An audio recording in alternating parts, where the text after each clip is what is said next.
Welcome back to Cheddar, everyone. Instagram rolling out its new feature called Instagram Live Rooms. This allows users to double up on how many participants can be streamed on live from 2 to 4 people. And there are also some changes to the way that influencers can cash in on the platform. So joining me now to discuss is Kristen George, Director of Product Management at Instagram. Kristen, it's great to have you with me this afternoon. What's the business decision behind your move to expand these live conversations to 4 people from 2? So about a year ago, when everyone went into lockdown as a part of this pandemic, what we found was that people were rushing to the Instagram Live product in order to be together, create together, and sort of engage with their community at a time when they're no longer able to do that in person. And so what we found was that everybody was like wanting to do this feature, and they were requesting that at really high rates. So we spent the last year just trying to make it possible, because we want to enable creators to create together and have this connection with their communities at a time when they really can't in other ways. How much of this, Kristen, the timing of this is in response to Clubhouse, which has grown in popularity just over the past few weeks? Obviously a platform where you can have live conversations with up to 10 people on the line at any time, but video, the key video element, not a part of that. Yeah, it's not a surprise to me that social media in general is capturing this trend. If you think about it, it's just this cultural trend that's happening across the board that says people want to create together, they want to come together, they want to have conversations, they want those conversations to be meaningful. In our case, we're just leaning into the way that those conversations can come to life in a way that makes sense to the Instagram platform. So for us, like, we already have this extremely healthy, very large creator community. And what we want to provide them is the ability to really talk to their community and have conversations with one another in really fun ways. So it's a really common trend that we're seeing across all social media right now. I know I've been turning to Instagram certainly more and more during the pandemic, Kristen. When it comes to influencers, what are the new, more updated ways that they can monetize their presence?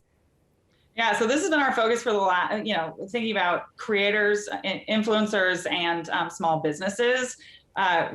We've been really focused on trying to help them make money at this time, because we feel like they don't have a ton of options available to them on Instagram today. So traditionally, the way creators and small businesses have made money on our platform has been through either commerce or branded content. And what's interesting about sort of live is that we have layered in a tipping product, which is a badges product on top of the live. And we allow you to save the live after the fact for on-demand consumption. And we have a rev share product there to allow creators to make money. When it comes to the shopping feature, I know that's something that Instagram has been trying to innovate and update throughout this process, but shopping, no doubt, a big monetization unit for you within your business. What is next when it comes to the shopping feature, and what's some of the data that you can share with us in terms of its popularity? Yeah, so shopping, commerce in general, happens in a bunch of different ways. So what we find is that creators are great at recommending products to people. And if you look at this general trend that's happening in the market, which is a shift from really big companies and big brands into sort of the democratization or the long tail of small little small businesses coming to life and really creating niche products, what people are finding is that they need someone to recommend products in order to get them over that hurdle to purchase a good. So if you think about branded content in that ecosystem, it's just creators recommending products to people and people then being influenced by that creator to go purchase. Or you think about pretty rampant affiliate behavior that's happening on our platform via third parties. And then if you were to extend that all the way up the chain and say somebody like Kylie Jenner is starting to create her own beauty brands and to use Instagram as a place to sort of move merchandise or sell products, this is just an obvious extension of the behavior that's happening on our platform today. And we're really trying to lean into that. So we, in live rooms, you actually have the ability to pin multiple different products.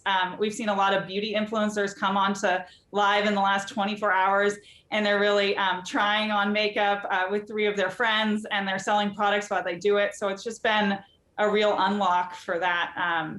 It's a mix of media and commerce at once. Mm-hmm. It's so fascinating. I know the beauty industry definitely does like your platform of choice, Instagram, as a means to share and have a conversation about some of those new products and the range, the vast range of products and different brands that we've seen come to the market of late.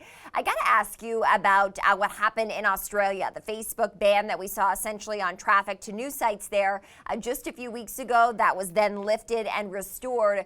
Could that potentially impact Instagram at all in other countries? Yeah, I think we're seeing just a bunch of trends happening. So there's a big privacy trend that's happening. There's also a big trend, and this is really near and dear to my heart, thinking about creators and making sure that creators get a lot of credit for their work.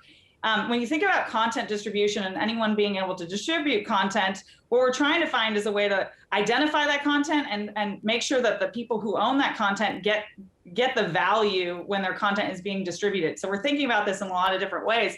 But if you think about that on top of the collab culture trend, what we're finding is that a bunch of people are creating content together, and we don't have a great way today of saying, how do we divvy up the payment on this piece of content that was created by multiple people or created by somebody and distributed by someone else. And that's all part of the same trend. All right, Kristen George, we got to leave it there. Great to get your take this afternoon. Kristen is the Director of Product Management at Instagram. Thanks again.